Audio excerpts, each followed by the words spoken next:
नमस्ते सर। हाँ नमस्ते एजाज अहमद जी। आप नू के रहने वाले हैं, हरियाणा के, जी सर। है ना? 1 नवंबर 97 सुन रहे हैं? 4 नवंबर सर। 4 नवंबर। जी सर। अच्छा, नू के रहने वाले हैं। जन्म स्थान है सर मेरा वहाँ पे। हाँ हाँ।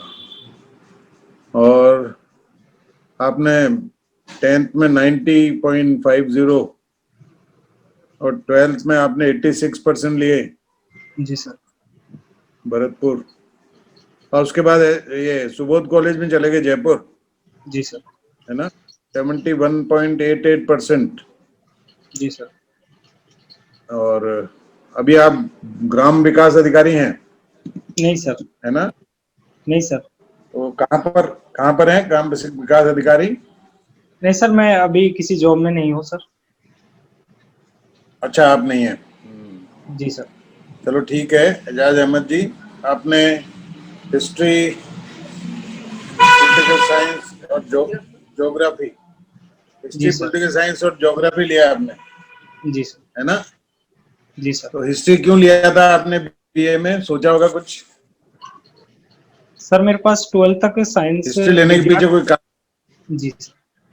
सर 12th तक हाँ, मेरे पास विज्ञान वर्ग तो था, हिस्ट्री उसके क्यों पश्चात। लिया आपने? जी सर। सर मेरी विशेष रुचि भी थी आर्ट्स के नहीं, जो जब बीए। कला। जी सर। हाँ हाँ, आपको रुचि थी। जी तो हिस्ट्री को पढ़ने से क्या लाभ होता है आरएस में? सर, जब मेरे पास विज्ञान वर्ग था तो उसके पश्चात जब मैंने कला संकाय का चयन किया तो उसके बाद मुझे लगा कि मुझे उन हाँ, विषयों का चयन करना चाहिए जो कि इस परीक्षा में मेरे लिए एक महत्वपूर्ण निर्णायक भूमिका अदा कर सकते हैं। उसी क्रम में सर मैंने इतिहास का चयन किया, चूंकि मेरा एक रुचि भी थी इतिहास के व्यक्तित्व को जानना, इतिहास की घटनाओं पर विचार विमर्श करना। और चूंकि बहुत सर बढ़िया, बहुत बढ़िया। इतिहास हमें ये भी सिखाता है कि सर इतिहास, किस प्रकार से हम। जी सर। प्रागैतिहासिक युग के बारे में जानते हैं? जी सर। प्रागैतिहासिक युग, जी सर। पैलियोलिथिक एज, जी सर। कौन ये सा रेंज? ये कितने वर्षों तक का है ये? सर अभी जहां तक मैं याद कर पा रहा हूँ तो सर 20 लाख वर्ष पूर्व से इसका प्रारंभ माना जाता है। और ये एक ऐसा इतिहास का एक ऐसा समय है सर इतिहास से पूर्व का, जिसका कि हमारे पास लिखित साक्ष्य उपलब्ध नहीं है।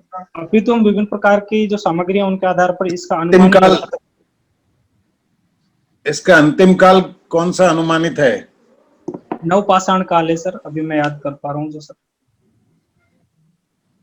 तो वो उसका क्या पीरियड है? सर उसका 10,000 BC तक है सर संभवतः।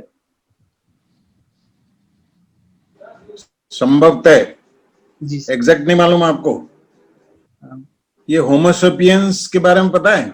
जी सर, ये आधुनिक मानव का रूप माना होमियोस जाता है होम, सर। इसका विकास कब हुआ? सर इसका विकास अफ्रीका महाद्वीप से माना जाता है सर। और होमोसेपियंस का जो विकास है सर, अभी मुझे उसका सर काल अभी याद नहीं कर पा रहा हूँ सर, मैं क्षमा चाहूंगा सर। आपने अफ्रीका महाद्वीप से बताया इसका विकास, इसका कोई जी प्रमाण है आपके पास? कैसे कह सकते हैं आप अफ्रीका से ही विकास हुआ, ये कैसे कह सकते हैं? सर, अफ्रीका महाद्वीप से ही सर आधुनिक मानव की उत्पत्ति सर मानी जाती है। और जो भी सर जहां तक मुझे सर अध्ययन करने का इस पर अवसर मिला सर। ये मध्य पाषाण काल के बारे में जानकारी है? जी सर। ये इस काल में मनुष्य क्या कर रहा था? सर मध्यपाषाण कालीन काल जो है मीसोलिथिक जो काल है उसको अपने माइक्रोलिथ से उपकरणों के कारण जाना जाता है। तो सूक्ष्म उपकरण थे जो कि जिनके कारण पॉलिशदार उपकरणों की जो शुरुआत हुई थी। और उपकरणों में एक नए प्रकार की तकनीक का विकास हुआ था, इसलिए सर ये मध्यपाषाण काल के इस रूप में जाना जाता है सर। बहुत अच्छा। आप मुझे बता सकते हैं कि मध्य पाषाण युग का भारत में सबसे महत्वपूर्ण स्थान कौन सा माना जाता है? सर भीमबेटका मध्य प्रदेश के होशंगाबाद जिले में है सर, जिनको प्रागैतिहासिक कालीन चित्रकला के लिए जाना जाता है सर। और बागोर भीलवाड़ा भी है सर, मध्य पाषाण कालीन स्थल है सर, जहाँ से प्राचीनतम पशुपालन का अवशेष मिलता है sir. Very good Azad ji, बहुत अच्छा जवाब दे रहे हैं आप, है ना? पॉलिटिकल साइंस के बारे में एक सवाल पूछना चाह रहा हूँ जी सर। कि राजनीति विज्ञान और राजनीति में क्या अंतर है? सर राजनीति विज्ञान वह शास्त्र है जिसके माध्यम से हमें राजनीतिक जो विषय होते हैं, चाहे वो संविधान हो, चाहे संविधान पर आधारित संविधानवाद की समझ हो, चाहे विभिन्न प्रकार की राजनीतिक विचारधारा हो, उन सब का अध्ययन किया जाता है। परंतु राजनीतिक कहीं न कहीं से राजनीति विज्ञान का एक व्यवहारिक रूप है, जिससे कि हम अपने आम जनजीवन में भी व्यक्ति अनुभूत कर पाता है और गुड जो कि गुड। हमारी जो राज्य व्यवस्था है उसके रूप में परिलक्षित होता है। राजनीति विज्ञान का जनक किसको कहते हैं? सर अरस्तु को कहा जाता है सर। अरस्तु की रचनाओं के नाम बताइए। सर पॉलिटिक्स है और सर उनकी एक फेमस रचना है सर, पॉलिटिक्स नाम से। आपने पढ़ी है या देखी है? नहीं सर, मुझे पढ़ने का अवसर नहीं मिला सर। अच्छा अच्छा।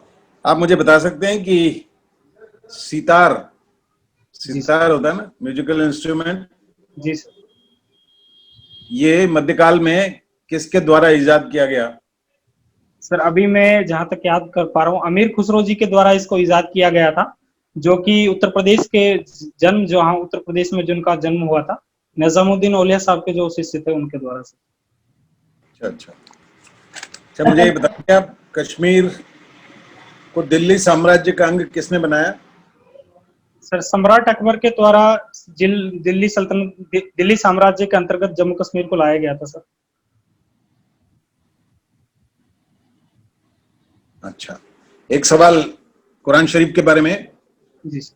कुरान शरीफ जो अभी हमें उपलब्ध है, पवित्र ग्रंथ है, जी ये कुरान शरीफ ओरिजिनल जो हमें अभी उपलब्ध है, क्या ये संशोधित नहीं लगती? सर कुरान शरीफ के अंतर्गत जो उल्लेख मिला है, जो ईश्वर के द्वारा जो उल्लेख किया गया है कि ये जो ग्रंथ है मेरे द्वारा लिखा गया है और मेरे द्वारा अवतरित जितने भी संदेश इसमें संकलित किए गए हैं, और किसने मैं लिखी स्वयं कुरान सर शरीफ ये को? सर जो जिब्रील दूत थे, जो अल्लाह की तरफ से जो आते थे पैगंबर साहब के पास, इसको मौखिक रूप से सुनाते थे, उसके पश्चात पैगंबर साहब के द्वारा इसका लेखन कार्य करवाया जाता था। जो वर्तमान में या जो इलाही इल्लल्लाही मोहम्मद रसूलुल्लाही अल्लाहु अकबर, इसका क्या मतलब है? सर इसका अर्थ ये है कि अल्लाह के सिवा कोई पूजनीय नहीं, और पैगंबर मोहम्मद साहब उनके एकमात्र उनके पैगंबर हैं, रसूल हैं, और अल्लाह से बड़ा कोई नहीं सर। तो कुरान शरीफ में एक अल्लाह की बात की गई है, जी सर। अल्लाहु अकबर, है ना? जी सर। एक ही ईश्वर है। जी सर। और वेदों में भी एको अस्ति द्वितीयो नास्ति सद विप्रा बहुधा वदंती कहा गया है, पढ़ा है आपने? जी सर। जी सर। और बाइबल में भी लिखा है गॉड इज वन, जी sir. We should love each and everything which is being created by the God. जी इन तीनों में क्या अंतर लगता है आपको?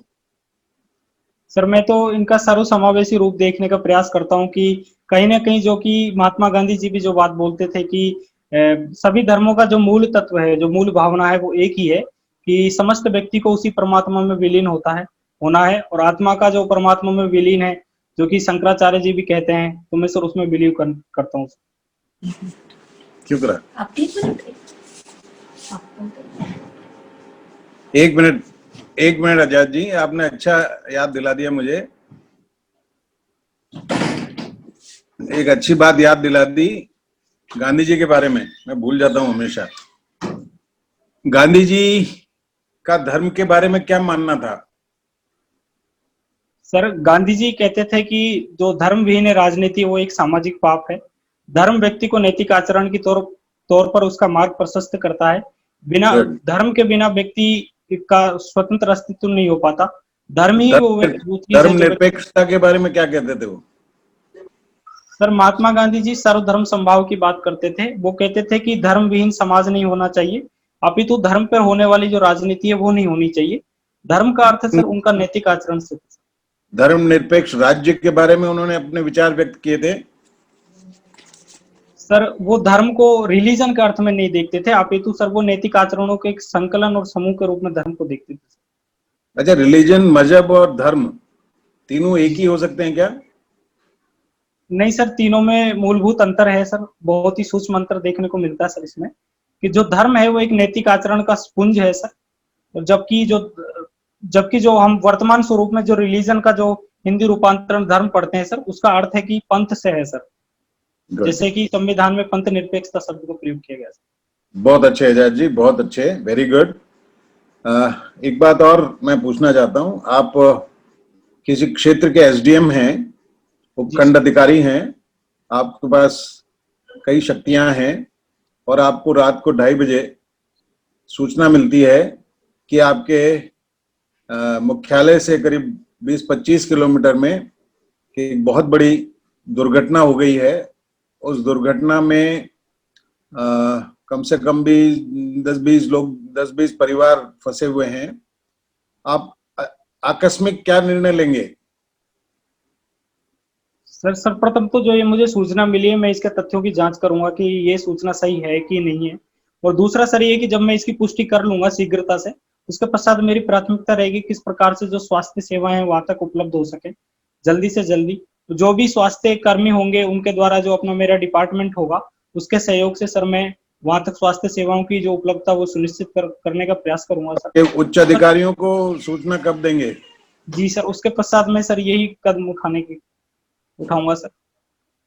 उच्च अधिकारियों को सूचना सारी बातें करने के बाद देंगे? सर कंफर्म पहले करने मैं में सूचना देर हो गई? सर पहले मैं सूचना का शीघ्रता से पुष्टि करने का प्रयास करूंगा सर, उसके पश्चात बहुत ही अच्छा, सर मैं ये। जी सर, बहुत अच्छे एजाज जी, बहुत बढ़िया, धन्यवाद।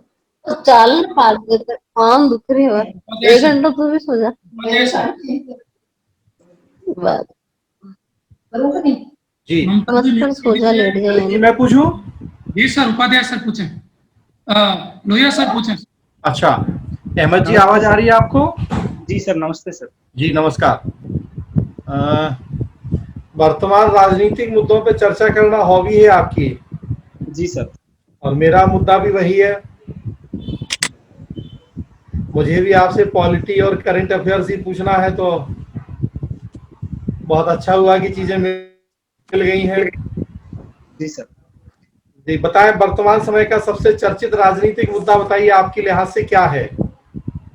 सर जब भी अभी माननीय राज्यपाल महोदय जो महाराष्ट्र के हैं भगत सिंह कोश्यारी जी, उनके द्वारा जो हिंदुत्व के ऊपर जो कि पत्र लिखा गया माननीय मुख्यमंत्री श्री उद्धव ठाकरे जी को, तो वो एक मुझे लगता है कि एक राजनीतिक विषय है जिस पर मैंने अंतिम बार चर्चा की थी अपने मित्रों के साथ। बहुत अच्छी बात है, बिल्कुल। हाँ चलिए, क्या है पूरा इशू, थोड़ा बताइए मुझे। सर जो विपक्षी दल हैं महाराष्ट्र के, उनके द्वारा निरंतर ये मांग की जा रही है कि माननीय मुख्यमंत्री जी का जो निर्णय है पुनश्च हरिओम का, उसके द्वारा दोबारा धार्मिक स्थलों को खोला जाना चाहिए। जबकि माननीय मुख्यमंत्री जी का कहना है कि जो हमारा जो पुनश्च हरिओम का जो निर्णय है उसमें हमें धीरे धीरे ही धार्मिक स्थलों को खोलेंगे, क्योंकि दक्षिण भारत के उदाहरण भी हमारे समक्ष हैं कि जब मंदिर खोले जाते हैं उसके बाद कुछ लोग संक्रमित होते हैं, पुनः हमें द्वार बंद करने होते हैं। इसके कारण से उनका ये कारण दिया गया। माननीय राज्यपाल महोदय के द्वारा इसको आगे बढ़ाते हुए निवेदन या इस प्रकार से एक संदेश देने का प्रयास किया गया है कि आपको धार्मिक स्थलों को खोलने के लिए प्रयास करना चाहिए। तो ये जो राज्यपाल ने कदम उठाया है, ठीक ये संविधान सम्मत है कदम? सर राज्यपाल महोदय को ये संविधान में अधिकार दिए गए हैं कि वो माननीय मुख्यमंत्री जी से बार बार वो फीडबैक भी लेते रहे राज्य की दशा को लेकर, परंतु जो इस प्रकार का जिसमें ये भाषा जो लिखी गई पत्र में, मुझे लगता है कि सर उस प्रकार से एक संवैधानिक पद पर बैठे हुए व्यक्ति को उससे बचा जाना चाहिए। राज्यपाल ने मतलब कहा जाए कि अपने पद, अपनी शक्तियों का मिसयूज किया है? कहीं ना कहीं सर ये मुझे एक राजनीतिक भाषा से प्रेरित पत्र लगता है सर प्रथम दृष्टया, परंतु इसमें एक संदेश भी छुपा हुआ है कि एक राज्यपाल जो कि एक राज्य का संवैधानिक प्रमुख होता है, उसका दायित्व होता है कि जनमानस की जो आकांक्षाओं को समझे, उसके प्रति सरकार का ध्यान आकर्षित करने का प्रयास करे। लेकिन ये बताएं कि अन्य धार्मिक स्थल तो खुल गए हैं, फिर केवल हिंदुओं के धार्मिक स्थल बंद रखने का क्या औचित्य है?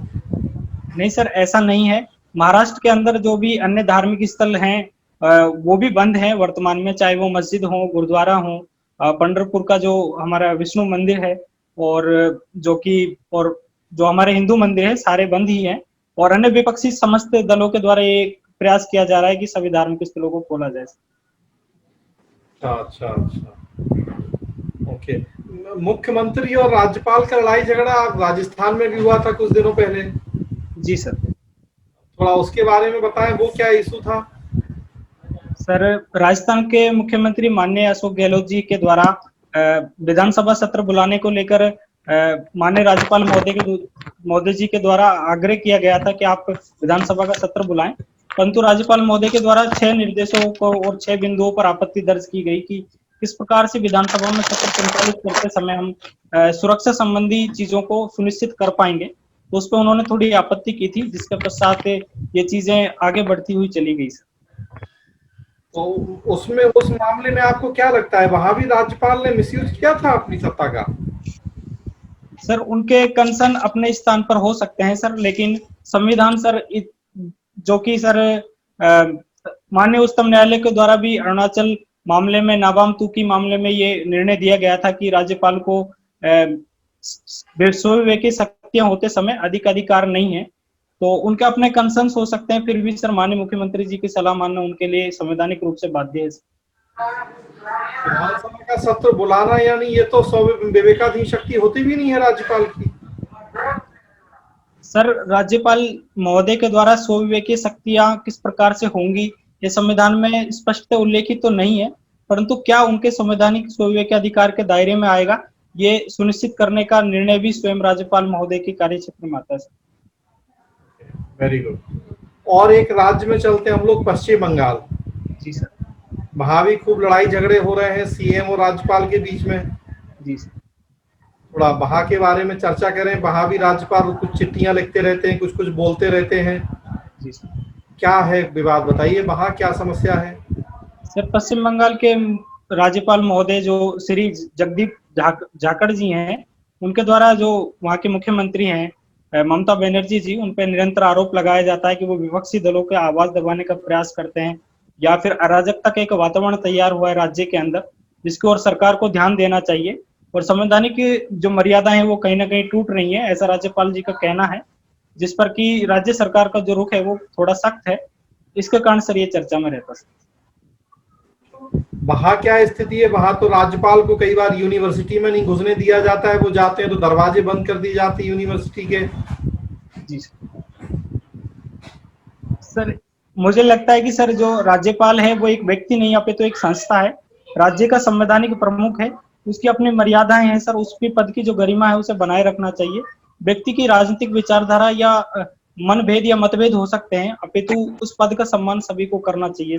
इस प्रकार के कार्यक्रमों या घटनाक्रमों से बचने का प्रयास करना। चलिए थोड़ा और आगे चलते हैं। छत्तीसगढ़ में भी विवाद है राज्यपाल का मुख्यमंत्री सरकार के साथ। जी सर। क्या वहां क्या विवाद चल रहा है? सर क्षमा चाहूंगा सर, इस बारे में मुझे अधिक छत्तीसगढ़ की जानकारी नहीं। चलिए कोई बात नहीं, थोड़ा साउथ की तरफ चलते हैं। केरल में भी हुआ है विवाद राज्यपाल और मुख्यमंत्री का। जी सर। थोड़ा बताएं वो क्या विवाद रहा है? सर, केरल के राज्यपाल महोदय माननीय आरिफ मोहम्मद खान साहब वहाँ के जो राज्यपाल हैं, जो केरल की जो वामपंथी सरकार है उसके द्वारा सीए विरोधी प्रस्ताव जो विधानसभा के अंतर्गत पारित किए गए, तो राज्यपाल महोदय ने उस पर अपना एक निर्णय लेते हुए ये कहा कि किसी भी विधानसभा को इस प्रकार का कोई अधिकार नहीं है कि वो भारतीय संसद के द्वारा पारित किसी भी कानून के विरोध में प्रस्ताव पारित करे। और उन्होंने मंच पर भी इस बात को कहा है कि विरोध दर्ज करना लोकतंत्र के लिए बहुत आवश्यक है, स्वस्थ लोकतंत्र के लिए बहुत आवश्यक है, परंतु इस प्रकार से संसदीय परंपराओं को उल्लंघन करना भी भारतीय लोकतंत्र के लिए सही नहीं है। Very good. तो ये बताइए, राज्यपाल इतना विवादास्पद पद है हमारे देश में, तो क्यों नहीं इसको खत्म कर दिया जाता है? सर, भारत एक संघीय ढांचा है और भारत राज्यों का संघ है, जैसा कि अनुच्छेद 1 में कहा गया है, और भारत चूंकि सदियों से सर एक विदेशी आक्रांताओं के द्वारा पददलित होता आया है, इसके कारण हमें एक मजबूत संघ की आवश्यकता थी, जिसके द्वारा हमने एक संघ का निर्माण किया और उस संघ का राज्य में प्रभुत्व बनाए रखने के लिए हमने एक एजेंट के रूप में राज्यपाल पद का सृजन किया। और यह आवश्यक भी है कि राज्य कहीं ना कहीं मनमानी ना करें और राष्ट्रीय हितों पर राज्य हितों को प्राथमिकता ना दें। क्या कर सकते हैं हम राज्यपाल के पद को प्रभावी बनाने के लिए? पुंछी आयोग ने क्या कहा है इसके लिए? सर, पुंछी आयोग के द्वारा ये कहा गया था कि कोई भी राज्यपाल को नियुक्त करते समय हमें कुछ बातों का ध्यान रखना चाहिए, जैसे कि वो किसी विशेष राजनीतिक दल के द्वारा संबद्ध ना रहा हो, उसका कोई प्रशासनिक अनुभव रहा हो, या फिर वो उस राज्य की राजनीति में सक्रिय भूमिका में ना हो जिस राज्य को उस राज्यपाल नियुक्त किया जाना है, किसी अन्य राज्य का वो व्यक्ति हो और एक अलग प्रकार का उसका एक निष्पक्ष व्यक्तित्व रहा हो भूतकाल में सर। राज्यपाल की नियुक्ति व्यवस्था को बदलने की भी बात की थी पुंछी आयोग ने, है जानकारी आपको, क्या कहा था उन्होंने? समझ चाहूंगा सर मुझे इस बारे में क्या। सरकारी आयोग और पुंछी आयोग में क्या अंतर था राज्यपाल से जुड़ी सिफारिशों को लेके? सर मूलभूत रूप से कुछ बातें तो सर समान थी, परंतु उनका जो कहना था कि प्रशासनिक सुचिता के दृष्टिकोण से और राजनीतिक निष्पक्षता के लिए जो राज्यपाल का पद है उसे निष्पक्ष होने की आवश्यकता है और उसके लिए कुछ ऐसे लोगों का ही चयन किया जाना चाहिए सर कि जो कि राजनीतिक दलों से और विशेष विचारधारा से जुड़े हुए ना हो। चलिए, वेरी गुड, बहुत अच्छा। ललित जी। जी सर, राजेश सर। जी राज जी, सुन पा रहे हैं? जी सर, नमस्ते सर। करंट के मुद्दे में से पूछते हैं, पाकिस्तान को भी काली सूची या ग्रे लिस्ट में डालने की बात हो रही है, कौन सी संस्था है? सर ये FATF है, फाइनेंशियल एक्शन टास्क फोर्स, जिसके द्वारा जो पाकिस्तान राज्य है, पाकिस्तान जो देश है उसको काली सूची में डालने की बात हो रही है कि मनी लॉन्ड्रिंग हो या टेरर फंडिंग जैसे जो कार्य हैं जिनमें कि पाकिस्तान को इन्वॉल्व माना जाता रहा है, उसके कारण सर इसको ब्लैक लिस्ट में करने का प्रयास किया जा रहा है। अच्छा, IPL भारत में क्यों नहीं हो रहा है? सर कोरोना संक्रमण को देखते हुए सर विभिन्न प्रकार के सुरक्षा दिशा निर्देशों के कारण भारत में IPL का आयोजन नहीं किया जा रहा है सर। तो जैसी स्थिति अभी दुबई में है, शारजाह में है, वैसी सुविधाएं भारत सरकार नहीं दे पाती थी। सर कहीं ना कहीं जो संक्रमण का स्तर है और जो कम्युनिटी स्प्रेड का जो खतरा है सर, उसके कारण हमें थोड़े अपने कदमों को सहजता से रखने की आवश्यकता थी। उसी क्रम में सर भारत सरकार और विभिन्न प्रकार की प्रशासनिक मशीनरी के द्वारा ये निर्णय लिया गया था। नहीं, स्टेडियम में तो दर्शक है ही नहीं, फिर भी सर विभिन्न प्रकार की ऐसी व्यवस्थाएं जो खेल से संबंधित, जो कि एक आवश्यक तत्व होता है किसी भी मैच को आयोजन कराते समय, उसके लिए सर एक कम्युनिटी स्प्रेड का खतरा बना रहता है सर, उसके कारण उसके मद्देनजर हमें ये करना पड़ा सर। ये बताइए, रिको क्या? रिको सर ये रिको राजस्थान प्रदेश के अंदर राज्य के औद्योगिक विकास को दिशा देने वाली सर्वोच्च संस्था है, जिसका गठन 1980 में किया गया था सर। विभिन्न प्रकार के एग्रो फूड पार्क्स हो चाहे सेज हो, इनका सबका संचालन करने का कार्य करती है और विभिन्न प्रकार किस प्रकार से कि राजस्थान प्रदेश के अंदर उद्योगों को बढ़ावा दिया जाए और उद्योगों को एक नई दिशा दी जाए और जो पुराने बंद पड़े उद्योग हैं उनको नया जीवन किस प्रकार से दिया जा सकता है, उसके लिए निरंतर प्रयास करती है सर। हरियाणा से एक नहर आती है, गुड़गांव नहर। जी सर। वो राजस्थान में कहाँ से प्रवेश करती है?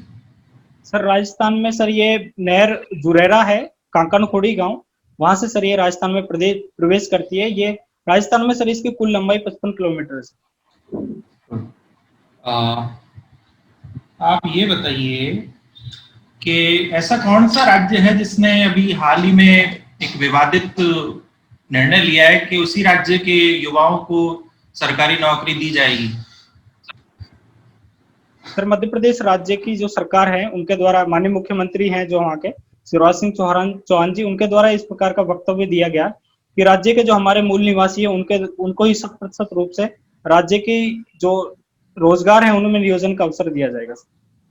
आपका मूल निवास हरियाणा है, राजस्थान? सर हरियाणा है सर मूलतः। हाँ, तो क्या राजस्थान में ऐसा लागू होना चाहिए? सर भारत के संविधान का जो अनुच्छेद 16 है सर, उसका जो क्लोज 2 है वो ये कहता है कि भारत में किसी भी नागरिक को जाति धर्म मूल निवास के आधार पर नियोजन में अवसर से वंचित नहीं किया जा सकता सर। और दूसरा सर भारत एक संघीय ढांचा है जिसमें एकल नागरिकता की संकल्पना को स्वीकार किया गया है, जिसमें कि राज्य का नागरिक नहीं होता कोई भी व्यक्ति, भारत का नागरिक होता है। मुझे लगता है कि सर सभी लोग इस भावना का पालन करेंगे तो देश का जो संघीय ढांचा वो मजबूत होगा। मतलब जो MP के मुख्यमंत्री ने जो निर्णय लिया है वो आपकी दृष्टि में गलत है?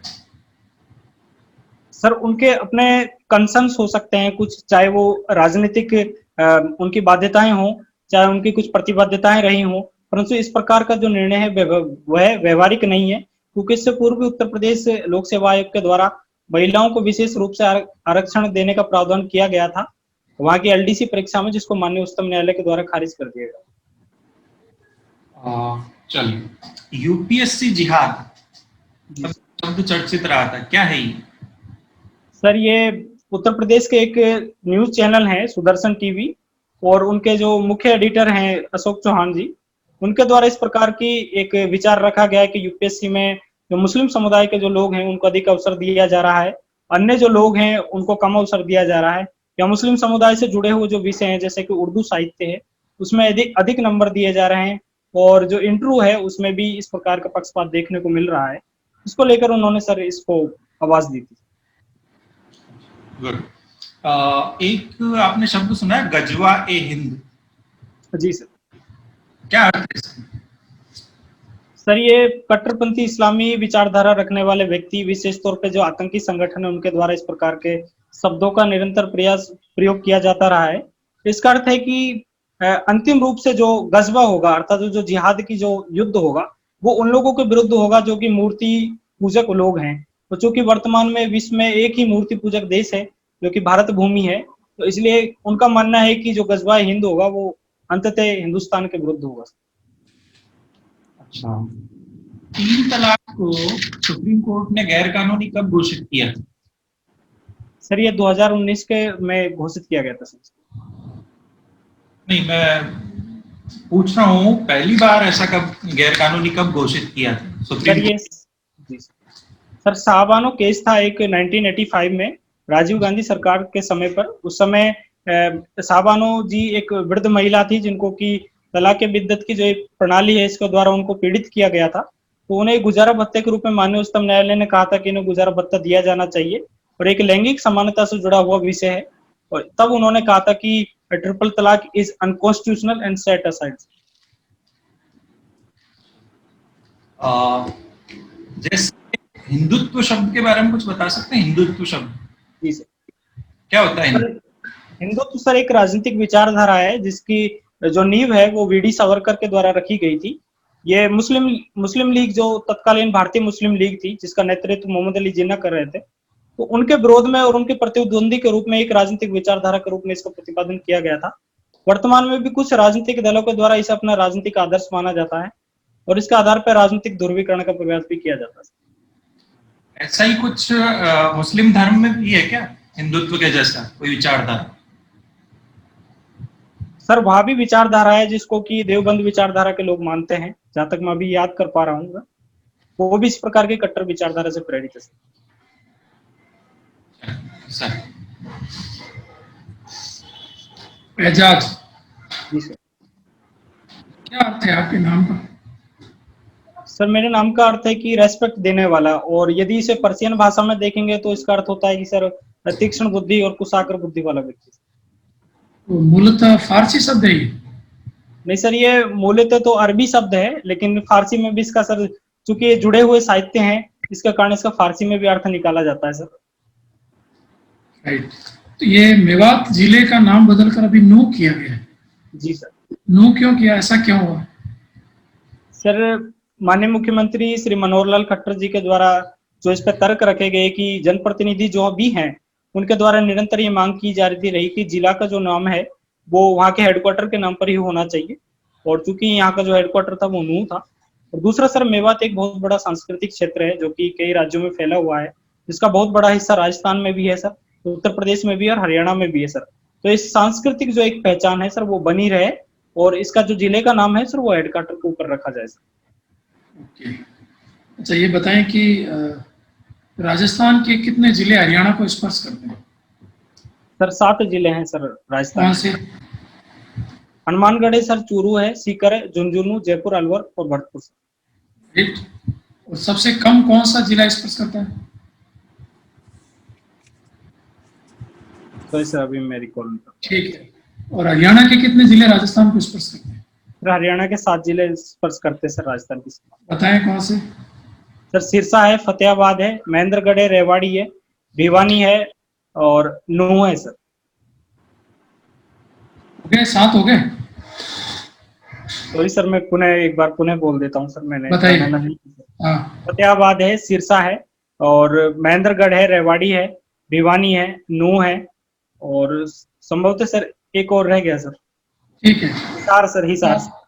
आपका अध्ययन क्षेत्र जयपुर रहा है, जी सर। तो जयपुर की स्थापना किसके द्वारा की गई थी? सर सवाई जयसिंह के द्वारा इनकी जयपुर की स्थापना 17 अक्टूबर 1727 को की गई थी सर। ठीक है। ये बड़ा एक पॉपुलर प्रश्न पूछा जाता है कि सवाई जयसिंह और मिर्जा राजा जयसिंह में क्या अंतर था? सर मिर्जा राजा जयसिंह का जो काल है वो पूर्व में आता है और सवाई जयसिंह जी बाद में आते हैं। और सवाई जयसिंह को सवाई की उपाधि जो दी गई थी वो मुगल सम्राट के द्वारा दी गई थी। सवाई का अर्थ होता है यानी कि 1.25 के लगभग सर, अर्थात कुछ अधिक। तो दोनों में सर काफी भेद है सर इसको। राइट। और मिर्जा की उपाधि किसने दी थी? सर एग्जैक्टली तो सर मुझे याद नहीं है, लेकिन आपकी अनुमति हो तो सर मैं कुछ अनुमान लगा सकता हूं। बताएं। सर मुगल बादशाह अकबर के द्वारा भी सर मिर्जा की उपाधि दी जाती थी सर। जैसे कि मिर्जा की उपाधि उन्होंने अपने नवरत्नों में से एक अब्दुल रहीम खाना साहब को भी दी थी और मिर्जा की उपाधि उन्होंने मानसिंह जी को भी दी थी सर। अच्छा, ये बताइए कि खानवा का युद्ध कब किसके बीच लड़ा गया था? सर खानवा का युद्ध रूपवास तहसील भरतपुर में 17 मार्च 1527 को लड़ा गया था सर, महाराणा सांगा और बाबर के बीच में सर। ठीक है। अच्छा, ये बताएं कि दो शब्द पढ़ते हैं हम, एक तो आईक्यू, आईक्यू, जी एक होता है ईक्यू। जी क्या डिफरेंस है? सर EQ जो है सर वो एक बृहद संकल्पना है। वर्तमान में इसको बहुत अधिक महत्वपूर्ण माना जाता है। वर्तमान में जिस प्रकार का सर ज्ञान आधारित अर्थव्यवस्था बनाने का निर्माण की जो संकल्पना नई शिक्षा नीति में भी की गई है।